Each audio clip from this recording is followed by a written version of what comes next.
Hello, and welcome back to Welcome to the Podcast. We hope you survived the experience. I'm Pete, and as always, I'm here with... Hey, it's Mike.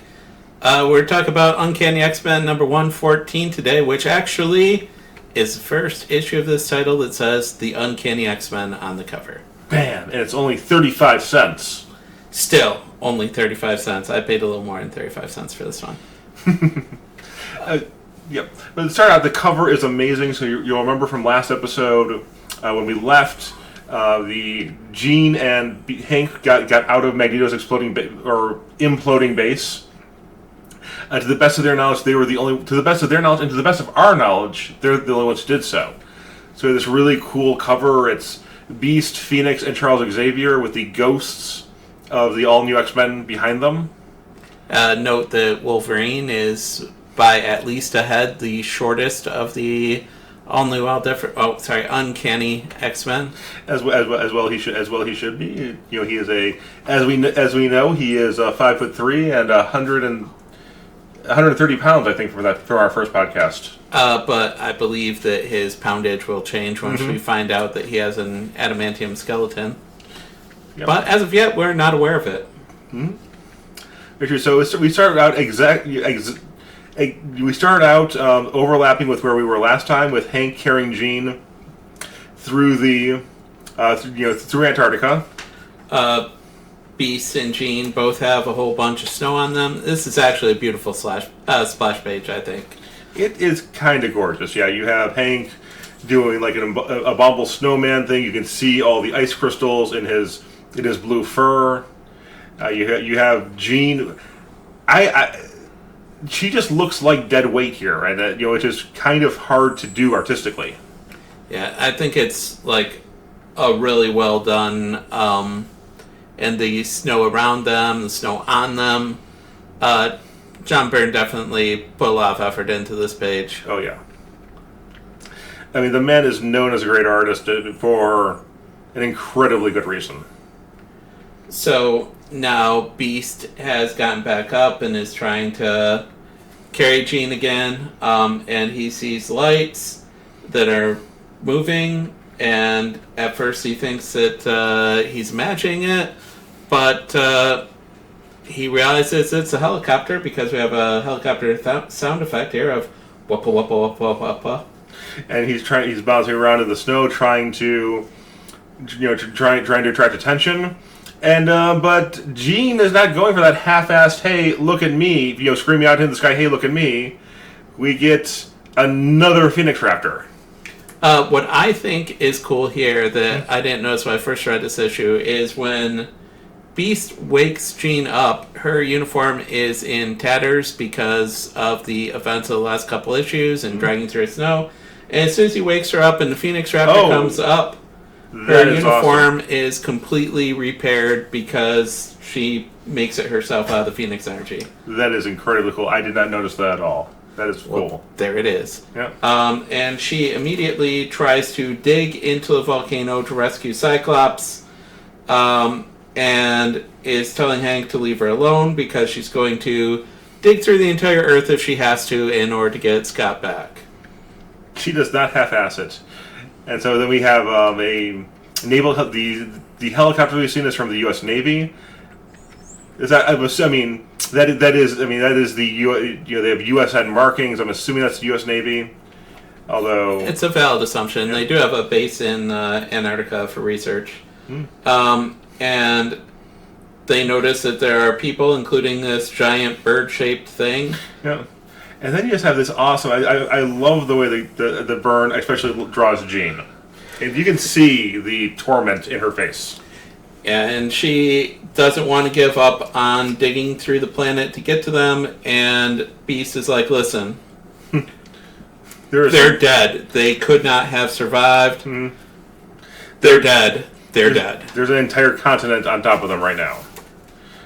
And, yeah. But are they?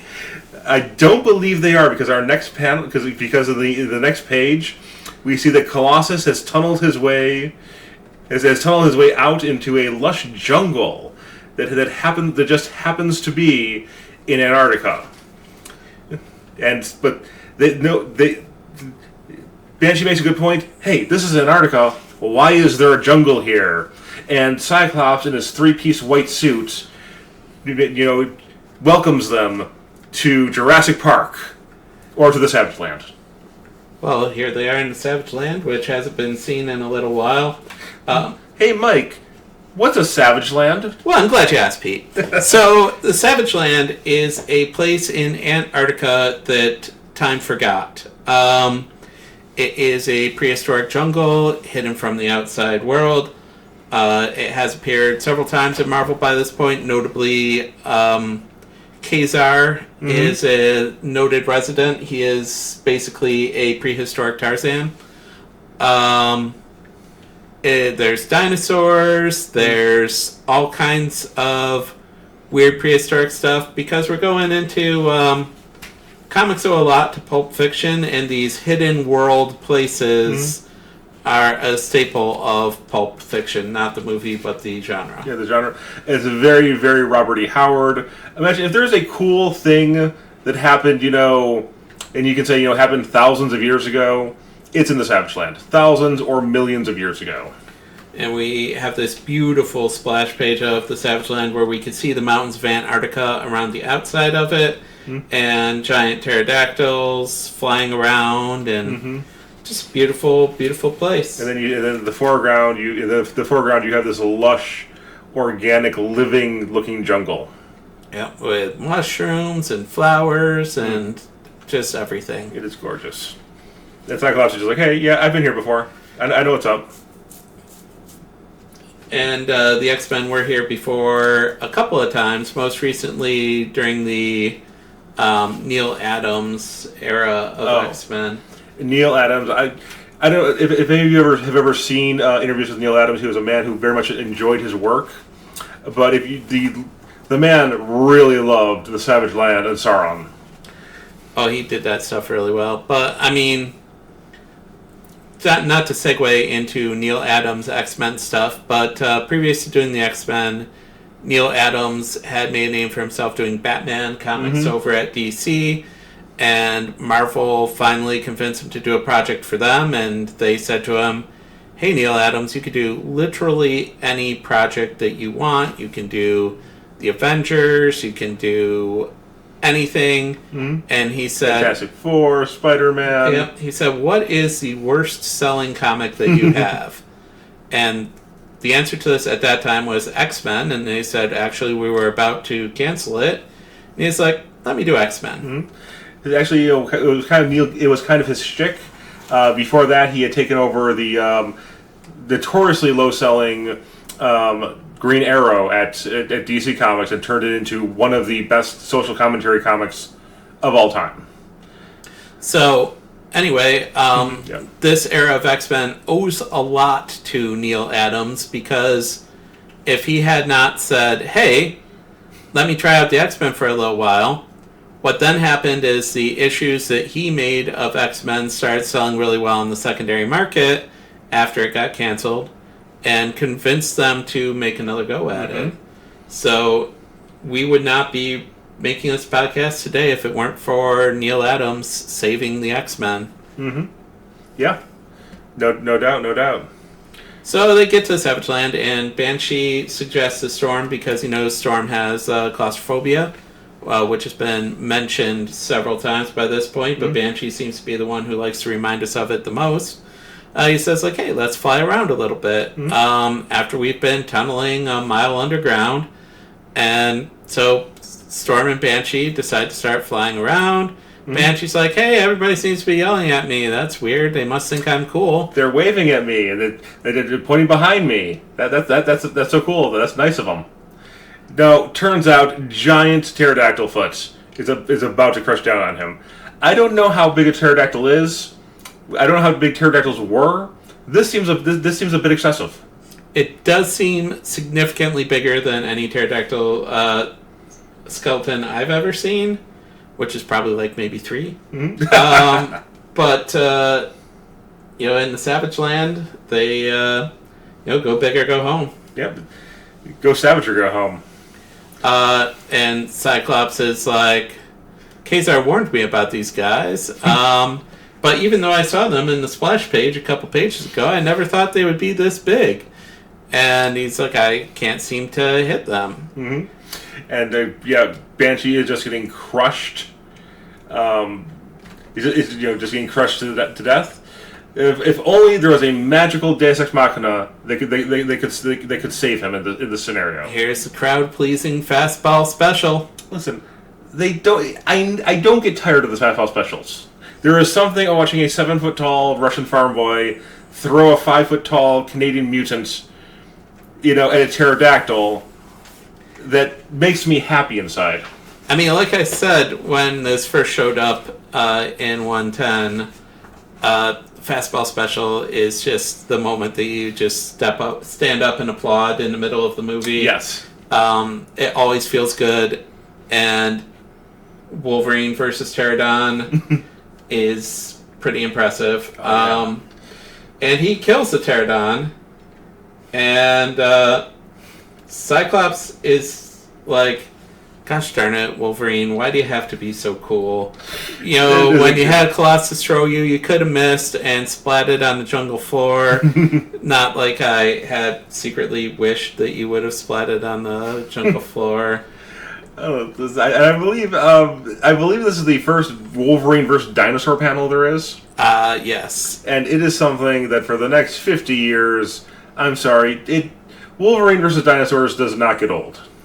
This is just, I mean, as silly as throwing Wolverine at a giant pterodactyl and having him cut it up with his claws and still land safely and everything.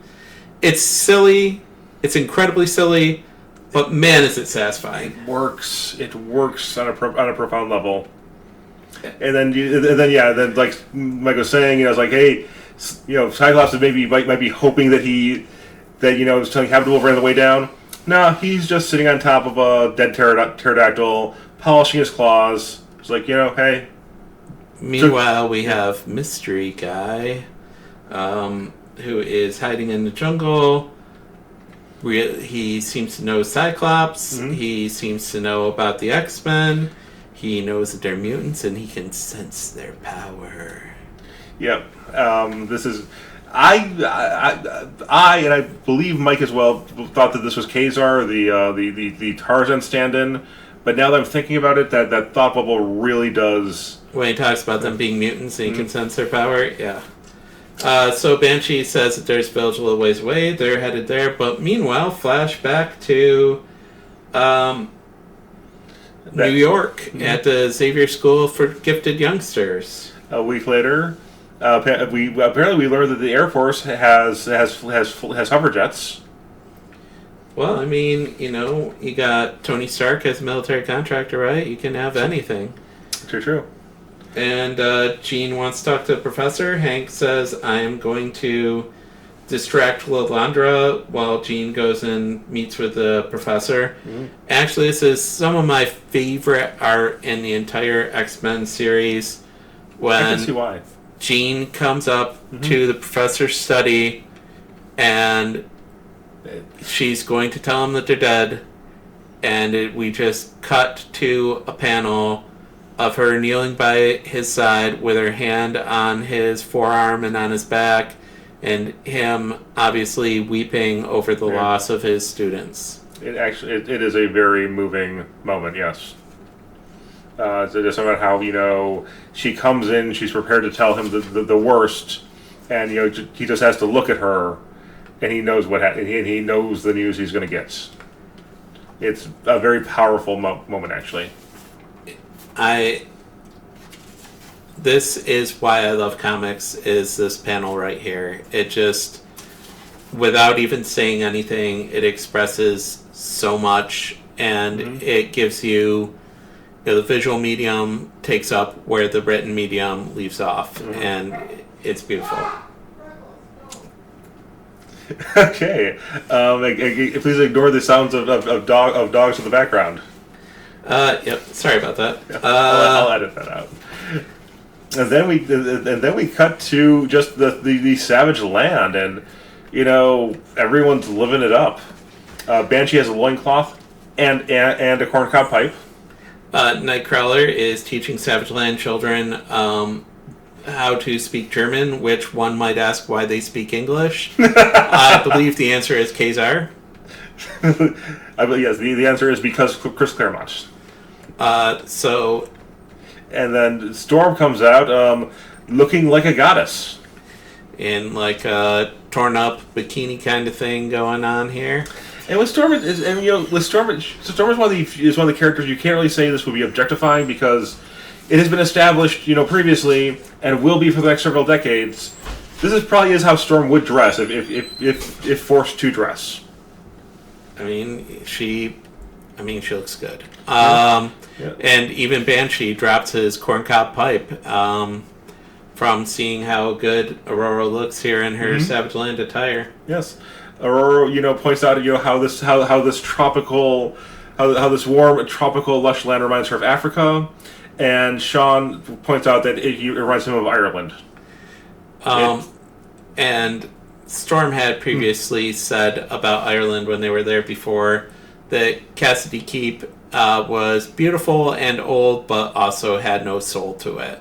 Whereas here we are in the Savage Land that has a soul. In fact, Storm reflects upon the fact that she feels that it has Jean's soul in it, and Jean and Storm were very close friends, which I don't believe was touched on a lot while Jean and Storm were in the same place, but I guess Jean, people have feelings about her for only being around her short periods of time. We'll find out more about that later in this issue.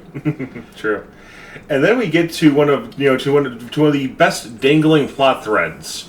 Cyclops is the only actually, so we do have Banshee with his baby soft skin, and we've cut to Scott shaving it with his reflection in a river, which seems very hard to do. But he's Cyclops. Yes. He's also has a lot of survivor's guilt from this because he thinks that he made a mistake in a fight with Magneto, and that's how Jean and Hank died. And he is trying to think of how he's going to tell the professor about this, not knowing that Jean has already told the professor about this. And he's also saying that he is surprised that he doesn't feel very much about Jean's death. And that actually scares him a little bit. Yeah. And then he shaves, and then he's like, what if I just had a mustache? How would I look then? I would look a lot like that Corsair guy, who I don't know yet, but, is in fact my father. But then he puts it all together after shaving, as Pete said so many issues ago.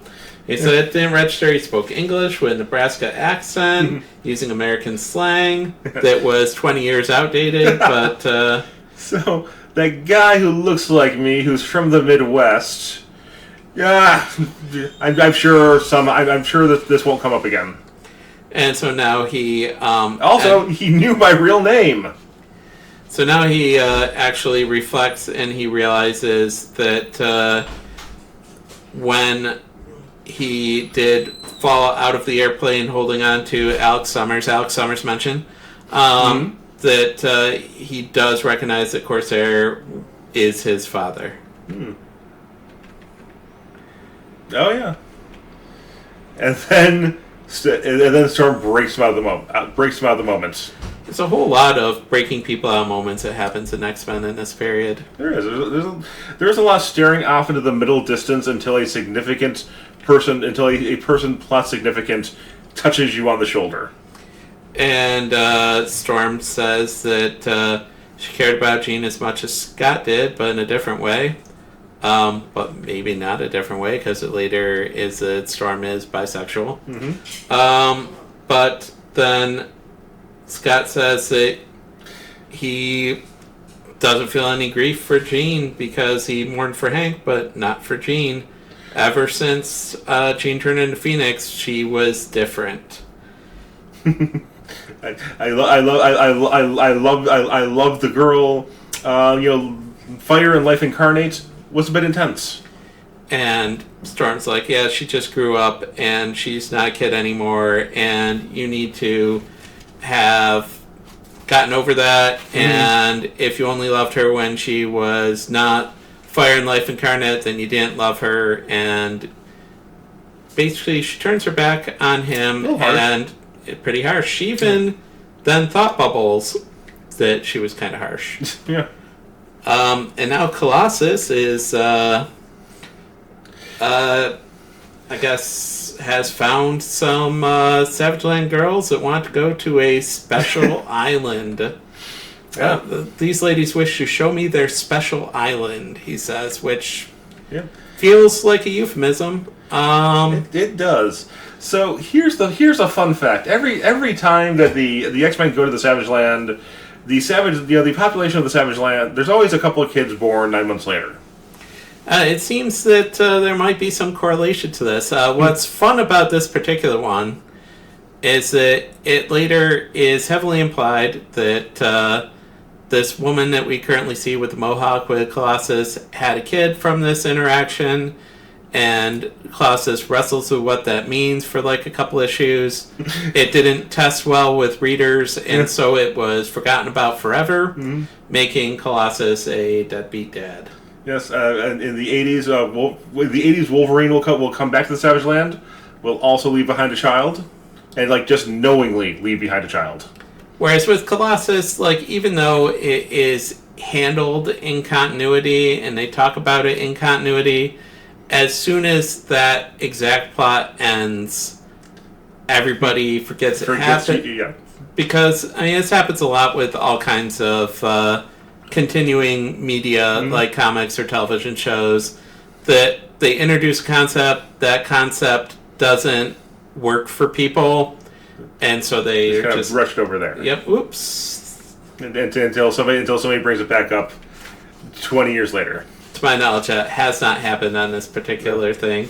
Wolverine being vaguely misogynistic here, referring to women as frails. And this is like just the creepiest thing that's happened in X-Men so far, I think. He reaches into his giant pirate belt, pulls out a picture of Jean, which is clearly like half or a third of a picture, and it just starts talking about how he had plans for them. And he never even told her his real name. And he won't tell anybody his real name for years and years and years. Till 2001. But yeah, this is a picture that he very clearly cut or ripped the Jean Grey part of it off of a larger picture.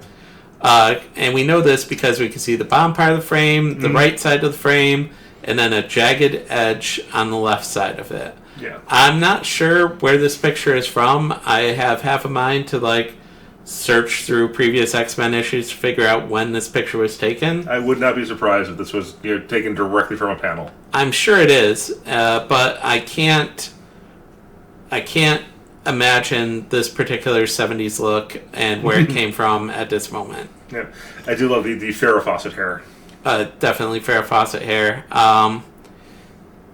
Yeah, he definitely is not creepy, right? This is like the most unsettling thing I've ever... you wonder why Wolverine does not have friends. The answer is because he seems to be an incel. Yes, it's because maybe if you stopped telling the woman with no interest in you that you love her every 5 minutes, you would have friends. But Wolverine, as we know, does not have friends. Yes. And Storm now is going to go for a swim, and we see the creepy guy from before creeping up on her. Yep. And Storm goes for a dive in the river or lake and comes out, saying, "I feel reborn, more alive than I felt in weeks." And, Mike and I were talking, it's like, she has had a hell of a few weeks. She's gone from being brainwashed by Mesmero to being a circus performer to spending several days at least in the nanny trap by Magneto, and then a day and a half digging out of digging through. Yeah, it has been an intense couple of weeks, maybe a month for her. Yeah, and she feels good being in the Savage Land. It's not like New York. The air is clean. Everything smells better than it does in New York, because in New York it smells like an open sewer, and Cyclops says open sewers smell like progress. That does seem like a Scott thing to say. I mean, I'm not denying that. And then we go, and then while she's laying half in, half out at the river, just thinking about how perfect Mother Earth is, it's a pair of hands reach out from behind her, and we get a really cool like Kirby, energy panel. This is, talking with this mysterious figure, talking about life force and how he's draining it like it's a tidal wave, and he's changing. And then the next panel, we have all the X-Men hearing a scream, hearing another scream, and then lightning, and Cyclops knows it's Storm. Banshee, Wolverine, and Nightcrawler are all reacting to this, notably not Colossus, because he's busy on the special island. I just love the fact Wolverine, that Bolt's her trademark. Wolverine spends most of the 70s, from what I can tell, trying to make Fletch happen, which is a up-to-date reference that I'm sure that everyone will get. That was like 20 years ago. I really like Mean Girls, okay? Hey, I mean, on Wednesdays we wear pink, right? You know I like Mean Girls because I'm a person. And then we have a moment. Nightcrawler's going, "Oh my God, Colossus, Cyclops, what is that?" And we get the end page reveal of Sauron. Evil incarnate, he cannot die. Sauron, once again, Cyclops tells everybody, "Hey, stop for a minute. I know who this dude is, and you guys don't." And Cyclops is like, "This guy is supposed to be dead, but he's not. Here he is, Sauron. He is a guy." Oh. Well, he is moderately annoying at worst. Pete, who is Sauron? Sauron is Dr. Kyle Locus. He has the ability to drain life force from people, but I believe it's when he drains mutant life force that he. I don't know why, but he turns into a pterodactyl man. It's awesome. I don't ask these questions. It has been. Peter Parker has mentioned that he is one of the greatest minds of the Marvel Universe. His research and his knowledge of genetic diseases, he could easily wipe out cancer and AIDS and any number of diseases in like a week and a half. But he doesn't want to cure cancer. He wants to turn people into dinosaurs. And gosh darn, he's doing the Lord's work. Also notable about Sauron is that the very first mutant whose power he drained to turn himself into Sauron is Alex Summers. Alex Summers gets kidnapped a lot. Alex Summers gets his power drained in order to power other people a lot. True. Very true. That was the whole thing with Living Monolith, and that Sauron first appeared by draining Alex Summers' power. Alex Summers, battery to the stars. Now, okay, so here's a fun fact. So I didn't read much fantasy literature as a child. So I assumed that when I saw the name Sauron, it was some kind of like dinosaur reference. You hear, Sauron is a a pterosaur or a dinosaur. But Sauron notably names himself specifically after the eternal bad guy of Lord of the Rings. In fact, when he first appears, he gives a long soliloquy about how he is naming himself after the Lord of the Rings character because he's evil, and the Lord of the Rings character is evil, and because he's evil, he's going to be naming himself. But this is kind of like one of those things where, we're saying it's like it would be like if he named himself, Razor Fang. It's just an edgy attempt at naming yourself. It's also kind of like if you're a musician and you name yourself Elvis Presley because Elvis Presley is the greatest. It's like, but you don't become Elvis Presley by calling yourself Elvis Presley. Yeah.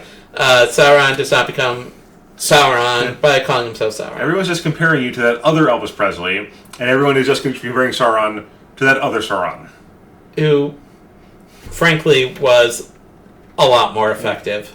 But I mean, seriously, the Sauron. I mean, his character design is great. He's just a humanoid pterodactyl. Almost like Neil Adams himself created this character. Yes. Neil Adams had a love of the Hollow Earth dinosaur adventures. he managed to work dinosaurs into Batman comics, on a fairly regular basis. Neil Adams could work anything into anything, and I would buy it. Yes.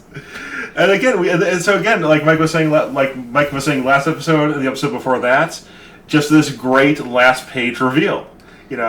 Storm is unconscious. Her hair being held by a dinosaur man who probably hasn't shown up in comics in several years at this point. And I'm assuming the majority of readers are just like, who's the dinosaur man? To my knowledge, he only appeared in about a 3-issue arc of X-Men that Neil Adams drew up to this point. Mm-hmm. But he appears in a lot of things later. Oh, yeah. But notably, Sauron also has the power to mesmerize people. Mm. I'm sure that won't come up in this plot line. But he can only do that when he's in his dinosaur man form. Yeah. Now, do we want to do an explanation of mutants versus mutates? I can edit this out. We could talk about mutants versus mutates. I think it's a notable topic for Marvel Comics. Okay. So, fun fact: characters who are born with an X gene, like Cyclops, Wolverine, Storm, they around puberty, their power activates. Characters who are powered by outside forces, like Spider-Man, the Fantastic Four, Sauron, are mutates. So they are normal human beings who are altered, whose genetic structure is altered independently of their own genetics. A lot of the science-themed people from Marvel Comics, Sauron notably, but also like Henry Pym, or the Lizard. Mm-hmm, yes. Are mutates because they used science to get themselves powers. Morbius also a mutate. Oh, yes. But mutants are specifically people who are born with latent ability to have powers. Yep. Stan Lee said that he created mutants because he needed a new team idea and he did not want to make an origin story, so he just said, these people, born this with way. it. And a lot of these Savage Land characters in general are mutates who mutates who interact with mutants a lot. I always thought that was kind of interesting. Sauron, the Nasty Boys. There's the Savage Land mutates, which include Lorelei and Brainchild. Is that the Brainwave? Brain something. Brain something. Yeah. And the and Forearm, right? Oh yeah. Just a whole bunch of mildly powerful. There's like a wolf person too, Lupo or Lupa. Yes, I believe it's Lupo. I believe. Yep. So anyway, you can tell how many times these people appear in comic books by the fact that Pete and I are just like throwing out random words and like Lupo. I believe that there was probably a character named Lupo at some point. Yes, that sounds right. And Mike and I, between the two of us, have read I'm sure an unsettling number of comics. I'm right here next to Mike's comic book collection. His X-Men collection, which has how many hundreds of issues? Like I have about 250 issues of the main title, and then like another 300 or 400 worth of X-Men related titles. And we're sitting here going, I think maybe. Yeah, these are barely recurring characters. I mean, they show up every now and then to keep the copyright good. Every 10 years. Yep. But other than that, they don't have a large impact on the Marvel Universe. Well, Lorelei probably more than most because she was in the Brotherhood of Evil Mutants group that was turned into 6 months olds along with Magneto by his own anyway. So yeah, even she is kind of a low population character, as they say. Mm-hmm. But Savage Land, super cool. Super cool closing page. And Sauron, definitely his own hype man. I mean, a lot of X-Men villains are their own hype men. True. Actually, a lot of Marvel films in general. Like, I mean, They do monologue. the main exception is Galactus, who infuses other people with power to become his hype man. Mm-hmm. But, which I think is pretty awesome, honestly. It really is, yeah. I really just, I mean, you know, Jimmy Hart is still alive. I just want to see Jimmy Hart as a Silver Surfer. How many Heralds has Galactus had? I used to have the issue where he turned Dazzler into his Herald, but that's a story for another day. Yes. Galactus, as a brief mention of the story, huge fan of Dazzler, owns all of her albums. This is canon. People love Dazzler. I mean, the Juggernaut, in a future issue we will get to, you know, Alison Blair will attack the Juggernaut in his, you know, while he's shopping. It's just like, it is several pages of him going, Miss Blair, I very much appreciate you. I love your albums. If I could go get them and come back, and if you would autograph them for me, that'd be great. Please stop shooting lasers at me. They're not hurting me, and at some point, I will need to defend myself. But I don't want to do that because you're awesome. Dazzler is another character that shows up for the very first time in the John Byrne run of X-Men. Oh yeah, we have a lot of fun stuff we're looking to look forward to. Yeah. So anyway, thanks for listening. There's one more thing I want to mention. Mm-hmm. On the letters page in this issue, they actually bring up the fact that someone writes in a letter to say Phoenix has been stupid powerful so far, beats up Heralds of Galactus, saves the galaxy, and then gets cut down by a drug gun that goes, fucked. What the heck? And the letter column answer basically says, Jean's power fluctuates quite a bit. Jean's a little disturbed by it too. And we're not going to explain why in this letter column. And I think the reason they're not going to explain why in the letter column is because they don't know. There's no good reason. As we said a few episodes ago, Phoenix being taken down by 2 tranq darts is ridiculous. It's ridiculous. And in fact, we haven't mentioned this at the time, but in most collections of X-Men, they neglect to include that issue. That would make a lot of sense, yes. So I know that like in the late 90s and early 2000s, it became a kind of standard operating procedure to retouch or to re-dialogue comics, based on things that would happen later on. It's interesting that at the time they were just like, no Warhawk for you. We're just gonna pretend this didn't happen because there are at least 5 things in this comic that we are kind of uncomfortable with putting back into print. And weirdly enough, they didn't feel that way about X-Men 111, but they did feel that way about X-Men 110. Yes. So that does bring us to a conclusion for this episode. Next episode, spoiler, the X-Men fight a dinosaur man. Oh man, I can't wait. We'll see you all next time, and we hope you survived the experience. Thank you for listening. Hope you survived. Someone's